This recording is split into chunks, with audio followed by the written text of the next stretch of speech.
The racing weekend in Las Vegas has come to an end. Prior to the race, the Party City received a lot of flack for the Grand Prix. The temperatures, the massive show surrounding the Grand Prix, or the water valve cover that came off during the first free practice. Many people, including drivers, had something to say about the spectacle in Las Vegas. And most of it was positive after the race. But nevertheless, the drivers still want to see changes. Stick around to find out what the drivers had to say about the first race on the new Las Vegas course. Several Formula One drivers have expressed worry over the low-grip surface of the Las Vegas Grand Prix street track if the event is still staged at night. Because of the odd timetable used to pull off the race, the inaugural Las Vegas GP took place on Saturday evening in the famous American city, starting at 10 p.m. One of the repercussions of the late-night race in mid-November was lower than average track temperatures, even though the ambient temperature was significantly higher than some projected, and this paired badly with the track surface. Because there were no support races at this event, the track failed to rubber in as quickly as it could have, and the track continued getting dirty again between each day's running as public cars drove on it. A lack of grip was a recurring theme throughout the weekend, and numerous figures expressed concern during the race, with Fernando Alonso noting the grip level was extremely low. "I know it's the same for everybody, but on a street circuit sometimes it's a danger factor we need to weigh up as well," he said. "It seemed that we are running like half-dry, half-wet conditions, and on a street circuit it's strange." The two-time world champion said the circuit in Vegas produced a terrific race with a lot of nice battles. But he said it is not much fun to drive on this kind of circuit. At this speed of 360 km/h, with no grip, no visibility, bouncing like hell. Fernando Alonso isn't the only one that has a different approach for the Las Vegas Grand Prix in 2024, as Daniel Ricciardo believes that the track surface, along with the timetable, should be changed for future editions of the event, even though the roads were only recently paved as part of the preparations for the new event. Earlier in the weekend, Mercedes driver George Russell emphasized the distinction between the Las Vegas track surface and the gold standard F1 track surface in Jeddah, which was forcefully jet blasted to artificially age it. Ricciardo believes that is what is required in Las Vegas, but because aging the surface diminishes its life, it is not a viable solution in Vegas due to the continual usage of the roads outside of the event, which would necessitate constant resurfacing. McLaren team boss Andrea Stella feels that keeping the circuit as is and replicating the same schedule next year will cause major issues. "The tarmac. If we want to race at night, it's just too slippery," he went on to say. "We had crashes. We had a pretty busy turn 1 after the start. We could have a situation like Australia where there were repeat red flags. We should prevent having this problem. We shouldn't wait for them to happen." Surprisingly, the greatest dangers occurred at the race start and restarts when the tyres were at their coolest. On the hectic run to the first turn of the Grand Prix, there were 3 unique incidents. At the front, Max Verstappen drove himself and poleman Charles Leclerc off the track when attempting to overtake on the slick inside line. Behind, Alonso drove in deep and spun in an uncommon error, while Carlos Sainz understeered into Lewis Hamilton and clouted the left rear of the Mercedes. Alonso was perplexed by his error, but Sainz believed the unacceptable track conditions had a role in his mishap. Oil was believed to have been spilled during the driver's parade from one of the antique vehicles utilized in the build-up to the race, which Sainz mentioned.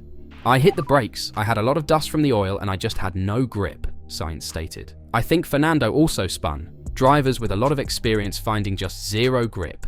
He added, "You'd never expected it to be so bad. I just touched the brakes, not even hit it, and the tyres were just locked. I didn't even brake that late. I was at the 100-metre board but arriving at 100 km/h slower than on a qualifying lap. The cold tyres probably played a role, but it was absolutely shocking on lap 1 and I think we all struggled from it." Russell said it was pretty shocking to see how awful the track was following the oil leak, but he thought it didn't present an issue at first since it had been thoroughly cleaned up. Nonetheless, Stella considers it one of the things that should definitely not happen or be fixed as a matter of priority. "It seems an obvious point for a Formula One race that you would like to not to drop oil on track 1.5 hours before the race," said Stella. "I think there's many things that will populate the agenda of F1 and the FIA to improve the safety conditions, and also in this case the oil on the grid could have been a disadvantage for cars that had to drive over it. However, the drivers kept their most dramatic phrases for the grip they felt during safety car restarts. Sainz described the first curve as like driving on ice, while Russell described it as really dangerous under the safety car. The tyres were like rock solid and they were sort of colder than you'd experience in the rain really, he claimed. That was to be expected here in these conditions. While there are particular complaints about the schedule due to the strain it places on drivers, team personnel, and others involved in F1, it also had an influence on track conditions since ambient temperatures were colder. Russell is alluding to this when he says it's to be expected, and when asked if F1 should strive for an earlier start next year, he says, "It makes entertainment, so it depends what we're chasing." Ricciardo called the restarts sketchy and said, "If other drivers are saying that, we were really sketchy. I don't know what they can do with track opening times, but if they do have flexibility, yes. I think for everyone's health and safety, bring it forward," said Ricciardo. Maybe a bit of temperature, but also just everyone would be operating with a little bit more juice in the tank. And I hope maybe they could do something to the surface, maybe they could do some treatment to it to make it a bit more abrasive and help the grip for the race. Christian Horner is on board with the view from the drivers and says that there is still opportunity for growth for the brand new street track in Las Vegas. Horner says it was a great event and that he is impressed by the interest in the event, but he also agrees with Verstappen's criticism. "I think one of the things we look at is the running schedule because it's been brutal for the team. And all the men and women behind the scenes. I think everybody's leaving Vegas slightly effed." According to Horner, next year the organisers need to be more mindful of the times in the United States. "We need to look at how we can improve that for the future. We're running so late at night, so maybe we run it a little earlier in the evening. You're never going to keep every television audience totally happy. This is an American race, so if you run at 8 o'clock in the evening or something like that, it would just be a bit more comfortable for all." Toto Wolff, on the other hand, is a Vegas enthusiast, even going on a rant to media. But the weekend is not quite how Wolff would like to see it.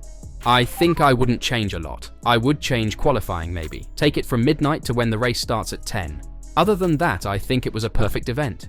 There's nothing to say." What are your thoughts on the Las Vegas Grand Prix? It was a good and enjoyable race, but it's obvious there are some changes needed too for the 2024 season. But before we're there, we still got one race left this year. One that is important for Mercedes to end the season strong, but not for team boss Wolff.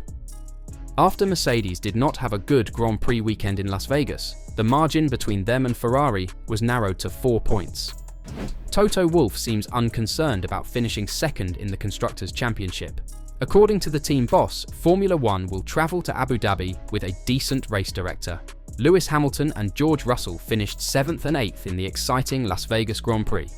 Russell received a penalty for colliding with Max Verstappen, while Hamilton had a puncture after making contact with Oscar Piastri's McLaren. Lewis got hit twice and George had a mistake. "That race summarises our season," Wolff said. With Mercedes' poor result and Ferrari's just strong result, the Italian racing team have crept closer again in the Constructors' Championship. "I think we're going there pretty much equal on points, with a proper race director, so that should be fine." Wolff took a dig at former race director Michael Massey. "The gap currently stands at just 4 points, he continues. "Then let's race. It's all down to the last weekend. They are very quick and done a good job. I think we could have been on par today, but the result shows something different. To be honest, it's good to have P2 as a positive to finish the season, but P2, P3 for me there is little. It doesn't make me particularly cheerful anyway." What are your thoughts on the last race of the season? Will Mercedes be able to hold on to P2 in the championship? Let us know in the comments down below. And let us know your top 3 predictions in Abu Dhabi whilst you're down there.